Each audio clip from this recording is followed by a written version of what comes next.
தமிழகத்தில் அரசியல் தலைவர்கள் பொதுமக்களுக்கு பாதுகாப்பற்ற சூழல் நிலவுகிறது என அதிமுக பொதுச் செயலாளர் இபிஎஸ் கூறியுள்ளார். சேலம் மாவட்டம் ஓமலூரில் நிருபர்களிடம் பேசிய அவர், அதிமுகவில் இருந்து ஓபிஎஸ் நீக்கப்பட்டு விட்டார், அவரை பற்றி பேச ஒன்றுமில்லை, போலீஸ் அதிகாரியை மாற்றுவதால் எதுவும் மாறிவிடாது.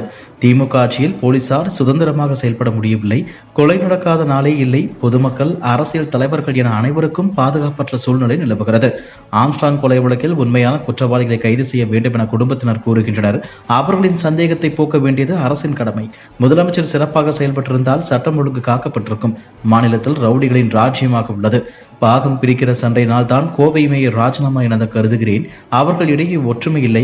எந்தெந்த துறைகளில் எப்படி கொள்ளையடிக்கலாம் என்பது மட்டும்தான் ஆட்சியின் திட்டம். உள்ளாட்சித்துறை படுபாதாளத்திற்கு போய்விட்டது என இபிஎஸ் கூறினார். தமிழக பாஜக தலைவர் அண்ணாமலையின் பேச்சு அதிமுகவினரை கொந்தளிப்படையே செய்திருக்கும் நிலையில் அது பாமகவுக்கு பின்னடைவை ஏற்படுத்தும் என்றே கூறப்படுகிறது. கோவையில் செய்தியாளரை சந்தித்த எடப்பாடி பழனிசாமி அதிமுக குறித்து பேசுவதற்கு அண்ணாமலைக்கும் தமிழக பாஜகவுக்கும் அருகதை இல்லை என கூறியிருந்தார். இதற்கு பதிலடி கொடுக்கும் வகையில் பேசியிருந்தார் தமிழக பாஜக தலைவரான அண்ணாமலை. விக்கிரவாண்டி தொகுதியில் பாமக வேட்பாளர் ஆதரித்து பிரச்சாரம் மேற்கொண்ட போது செய்தியாளர்களை சந்தித்த அவர், அதிமுக கரைந்து வரும் கட்சி, ஒரு சிலரின் சுயநலத்தால் அதிமுக மெதுவாக கரைந்து வருகிறது. எடப்பாடி பழனிசாமி துரோகி, பிரதமர் மோடியின் முதுகில் குத்தியவர் என மிக கடுமையான வார்த்தைகளால் விமர்சித்திருந்தார். இதனால் கடந்த சில நாட்களாகவே அதிமுக பாஜக இடையே குறைந்திருந்த வார்த்தை போர் மீண்டும் அதிகரித்துள்ளது.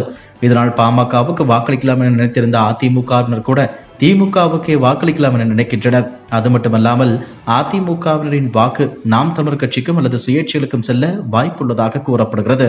மத்திய பிரதேச மாநிலம் விஜய்பூர் தொகுதி எம்எல்ஏ ராம்நிவாஸ் ராவத் காங்கிரஸ் செயல் தலைவராக பதவி வகித்தார். சமீபத்தில் காங்கிரஸில் இருந்து விலகி பாஜகவில் இணைந்தார். அதே நேரத்தில் எம்எல்ஏ பதவியை இன்னும் ராஜினாமா செய்யவில்லை. இந்த நிலையில் இன்று காலை 9 மணிக்கு கவர்னர் மாளிகையில் நடந்த நிகழ்ச்சியில் இணையமைச்சராக பதவியேற்றார். அவருக்கு கவர்னர் மங்குபாய் பட்டேல் பதவி பிரமாணம் செய்து வைத்தார். ஆனால் அடுத்த 15 நிமிடங்களில் மீண்டும் அவர் கேபினெட் அமைச்சராக பதவியேற்றார். முதலில் பதவியேற்ற ராம்நிவாஸ் ராவத் தவறுதலாக பதவியேற்றதால் அவர் மீண்டும் பதவியேற்றார் என தெரிய வந்துள்ளது. இது குறித்து அவர் கூறும்போது, முதலில் பதவியேற்ற போது ஒரு வார்த்தையை தவறவிட்டு விட்டதால் மீண்டும் பதவியேற்றுக் கொண்டதாக கூறினார். ஒரே நாளில் 2 முறை அவர் பதவியேற்றதுதான் சர்ச்சையை ஏற்படுத்தியுள்ளது. காங்கிரஸ் எம்எல்ஏயாக இருந்து கொண்டு அவர் எப்படி பாஜக அமைச்சரவையில் இடம்பெற முடியும் என கேள்வி எழுந்துள்ளது. கடந்த 2006-2011 காலகட்டத்தில் உயர்கல்வி மற்றும் கனிம வளங்கள் சுரங்கத்துறை அமைச்சராக பொன்முடி பதவி வகித்த போது விழுப்புரத்தில் அனுமதிக்கப்பட்ட அளவை விட அதிகமாக செம்மண் வெட்டி எடுத்ததன் மூலம் அரசுக்கு 28.36 கோடி ரூபாய் அளவுக்கு இழப்பு ஏற்படுத்தியதாக புகார் எழுந்தது. இது தொடர்பாக பொன்முடி, அவரது மகன் கௌதம சிகாமணி மற்றும் ராஜமகேந்திரன், பி ஜெயச்சந்திரன் ஆகியோர் மீது 2012 விழுப்புரம் மாவட்ட குற்றப்பிரிவு போலீசார் வழக்கு பதிந்தனர். இந்த வழக்கு விழுப்புரம் மாவட்டம் முதன்மை அமர்வு நீதிமன்றத்தில் நிலுவையில் உள்ளது. இந்த நிலையில் அமைச்சர் பொன்முடி மீதான செம்மண் குவாரி வழக்கில் மேலும் ஒருவர் பிறல் சாட்சியம் அளித்துள்ளார். வழக்கு விசாரணைக்கு வந்த முன்னாள் கிராம உதவியாளர் மணி என்பவர் பிறல் சாட்சியாக மாறியதால் பரபரப்பு ஏற்பட்டுள்ளது. சம்பவத்தன்று அரசு அதிகாரிகளின் அறிவுரைப்படி சோதனையை நடத்த சென்றதாக முன்னாள் கிராம உதவியாளர் மணி கூறியுள்ளார். சோதனை முடித்த பின்னர் அதிகாரிகளின் வற்புறுத்தல் பேரில் கோப்புகளில் கையெழுத்திட்டேன், மற்ற விவரங்கள் ஏதும் தனக்கு தெரியாது என பிறல் சாட்சியமாக்கியுள்ளார். கர்நாடகாவில் மக்களவைத் தேர்தலில் வெற்றி பெற்ற பாஜக எம்பி ஒருவர் கட்சி தொண்டர்களுக்கு அசைவ உணவுடன் மது விருந்து வைத்துள்ள சம்பவம் பரபரப்பை ஏற்படுத்தியுள்ளது.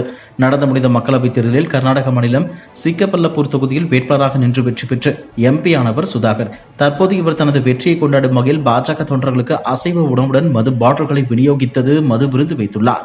மது பாட்டில்களை வரிசையில் நின்று பாஜக தொண்டர்கள் வாங்கிச் செல்லும் வீடியோ வெளியாகி சர்ச்சையை ஏற்படுத்தியுள்ளது.